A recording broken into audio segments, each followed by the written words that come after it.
কোনো 1/8 টাকা সুদে কত সময় যে কোনো আসল সুদ আসলে 3 গুণ হবে। তো এই অঙ্কটি আমরা যেভাবে খুব সহজে সমাধান করতে পারি বা এরকম টাইপের অঙ্ক যেভাবে সমাধান করতে পারি তা এখন আমরা দেখব। তো এরকম টাইপের যদি অঙ্ক থাকে তাহলে আমাদের প্রথমে যত গুণ থাকবে, এখানে যত গুণ দেওয়া থাকবে সেই গুণের সাথে প্রথমে আমরা 1 বিয়োগ করব। 1 বিয়োগ করার পরে তার নিচে আমরা এখানে 3 পূর্ণ 1/8 লিখবো, বা এখানে যত দেওয়া থাকবে বার্ষিক যে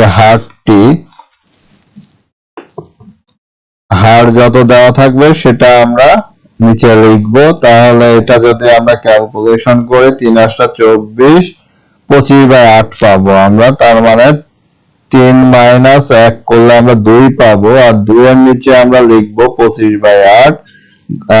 আর এটাকে আমরা 100 দ্বারা আবার গুণ করব।